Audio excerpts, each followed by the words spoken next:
Cool Hand Luke. That's what I like to call him. Hey, Luke, how are you? It's Luke Strange from Cool Hand Electric. He is our Great. electrical expert here on the Check Pro Radio Show today. Hey, I got a question for you. Are you ready? Yes, sir. All right. It's about being hot. I know we're in Texas, but it's not about that heat. It's about switches. Um, why can an electrical switch be hot? Gotcha. There's a few reasons. So if you're running a lot of power, okay, it could Mhm. be a lot of current going through it. So maybe you have can lights. We see that a lot in can lights or living room lights. That's a pretty common thing. Maybe some of those fans with a lot of power and bulbs on them. Um, what happens is if it's not making a good connection, actually, hang on one second. I got so this in here, for example. So you have power Mhm. coming into one side, okay, and then it's going to go through the switch and it's going to go to the other side of the switch. So similar to anything trying to make a good connection, you turn the switch on, it's going to be like this. Well, if the switch is getting, let's say it's kind of loose, or there's dirt, or if you have a kid that kind of halfway turns it on but not all the way, Mm. it'll be kind of in the almost closed position, almost a good connection. And it's similar to, like a stick weld. It's similar to trying to make a connection, but it's having a hard time having a good connection, and that's going to build up heat. So, and then it'll have little, what's what we call micro arcing, little tiny going on. And then Mm. and then a lot of times they're like, oh, and you kick it on. But if that happens over the course of a year or so, it can make a really bad connection. And I got one for you here. Check this out. This one's a doozy. Look at that. See that Oh, melted there? that's Look at black. Yeah. Look at that. Oh my Isn't that God. gnarly?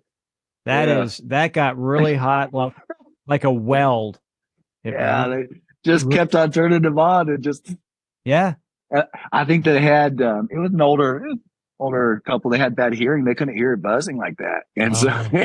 they just saw the lights are going, lights flickering, and they, what is going on? So finally, the flickering actually had them call us out, Mm. and this was, I mean, this is pretty extreme, but um, most of the time you can hear it pretty quick. Most people will say, "Hey, that's not good," and they'll call out, but.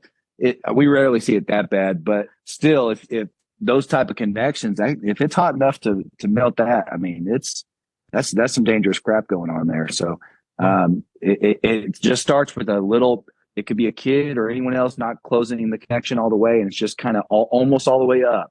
7/8, right? It just needs Yeah. 1/8, a little bit more, and it's just not making a great connection. And it's kind of sparking a little bit, and over Mm. time, it just doesn't make a good connection. Gets those hot spots, and then if you have a lot of can lights, especially if you don't have those like the LED type of bulbs, they don't pull as much power.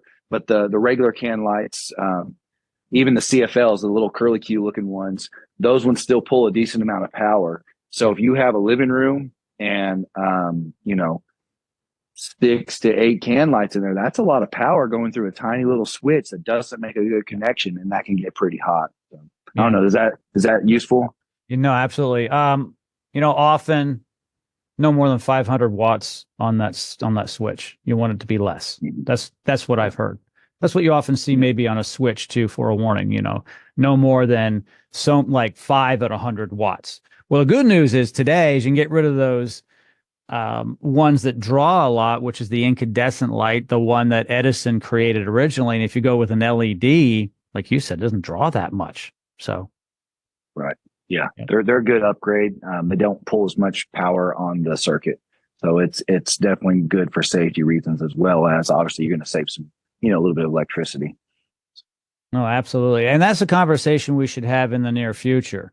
The Sure, advantage absolutely. today of LED, for instance, versus the traditional, we'll call it old fashioned, the Edison technology, which is the filament, which was great for 100 years, really. And but they get hot, they don't last as long, and they use more energy. And early on, these CFLs, okay idea. I never liked the light from them. I never liked the product Yeah. at all. The yellowish And tone, buzzing yeah, sound. yeah. Yep. But with the LEDs coming in now, and now they've been perfecting them, I'm starting to like them. But for the longest time, you couldn't get me off of the old Edison technology. Um, Really? yeah, because of the warm light that only an Yeah. incandescent light could do at the time. But Yeah. today, Totally. there's all kinds of things that can be done. Well, Luke, as always, thank you so much for joining me here today on Check a Pro Radio. I appreciate it. If you'd like to contact Luke, all of his contact information are in the show notes. Thanks, buddy. Appreciate you. Have a good one.